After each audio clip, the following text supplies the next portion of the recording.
تو کیا ہمارے گھروں میں سب کے سب گھر والے کہیں پر بیٹھے ہوئے ہو، کبھی ایک مرتبہ دن میں ایک مرتبہ یا کچھ دنوں میں ایک مرتبہ بیٹھ کر کبھی آخرت کے بارے میں فکر کرتے ہو؟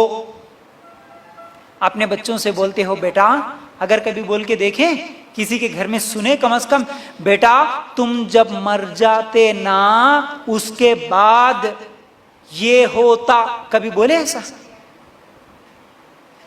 کبھی میاں بیوی سے بولے ہوں یا بیوی شوہر سے بولے ہوں، ہاں کبھی ماں باپ بچوں سے بولے ہو یا کبھی بچے آ کے بولے ہوں امی جب تم مر جاتے نا؟ اگر بازو میں کوئی بڈی بیٹھی ہوئی رہے تو بولتی ارے دلندر کئی کے باتاں کر رہا رہے، بولتی مر جانے کی باتاں کر رہا ہے، انہیں موت کی بات نکالنا چاہیے، زبان پہ نہیں آنا، مرنا موت کیوں بھائی؟ غلط بات ہے یہ، مطلب یہ نہیں ہونے والی چیز ہے، یا نہیں تو اصل میں عقیدہ یہ کیوں بولتے بوڑھے لوگ معلوم ہے، اصل میں اس میں بھی عقیدے کی کمزوری یہ ہے کہ اگر زبان سے کوئی مرنے کی بات کرا تو انہیں مر جاتا ہوں گا بول کے ڈر کو نہیں بولنا بولتے، اس کو دلندر بات بولتے، نعوذ باللہ۔ یہ کیسی بات ہے؟ اللہ کے رسول صلی اللہ علیہ وسلم صحابہ ایک دوسرے کو بولتے نہیں تھے؟ ہم کتنی مرتبہ نہیں سنے؟ عائشہ رضی اللہ تعالیٰ نے کیا کہا؟ اللہ کے رسول قیامت کا دن ہوگا تو اس دن کیا تم مجھے یاد رکھو گے؟ نہیں کہا تھا؟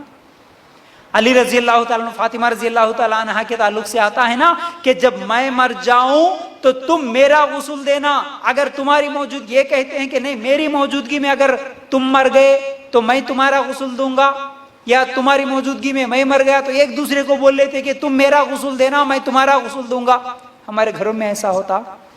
ہمارے گھروں میں تو ہمارے کو پورا دین ہی الٹا سکھایا گیا، اگر میاں بیوی میں سے کوئی ایک مر گیا بولے تو خلاص انہیں مر گیا نا، اس کا رشتہ تیرا رشتہ ٹوٹ گیا، الگ رہو، اب دور رہو، دور رہو، اس کو چھینے بھی نہیں دیتے ایسے لوگ۔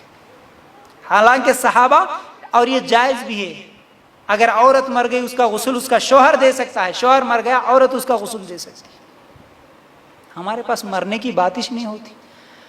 حالانکہ عثمان رضی اللہ تعالیٰ عنہ موت کو یاد کر کے اتنا روتے ان کی داڑھی بھیگ جاتی، ہمارے کو یاد ہی نہیں آتا، ہم کو رونا کیسے آئے گا؟ ہم بھول گئے نا، مرنے کو ہی بھول گئے، موت کو ہی بھول گئے۔ موت کے تعلق سے ہمارے گھر میں کبھی تذکرہ ہی نہیں ہوتا، قیامت کے تعلق سے کبھی ہمارے گھر میں باتیں ہی نہیں ہوتی، آپ کہاں سے ڈر رہیں گا؟ اس لیے ہمارے بچے چھپ چھپ کے ہمارے سے، ماں باپ سے چھپ چھپ کے، محلے والوں سے، بڑوں سے چھپ چھپ کے گناہ کر لیتے۔ اگر اس کو بچپن سے یہ تعلیم دیتے کہ بیٹا تم جب مر جاؤ گے، بیٹا مرنے کے بعد جب تمہیں دفن کیا جائے گا، جب تم مرنے کے بعد دفن کرنے کے بعد تمہیں سوال کرنے کے لیے اتنے ڈراؤنے فرشتے آئیں گے، آ کر یہ سوال کریں گے بیٹا اس وقت تمہارے امی تمہارے ساتھ میں نہیں رہیں گے، اس وقت تمہارے ابو تمہارے ساتھ میں نہیں رہیں گے، اس وقت کوئی ساتھ نہیں دے گا بیٹا، اس لیے اچھے اعمال کر لینا، کیونکہ خبر میں سوال ہوں گے تو اس کا جواب تمہیں اکیلے کو دینا پڑتا۔ بچپن سے بچے کو یہ تعلیم دو تو وہ بچہ کیوں نہیں ڈرے؟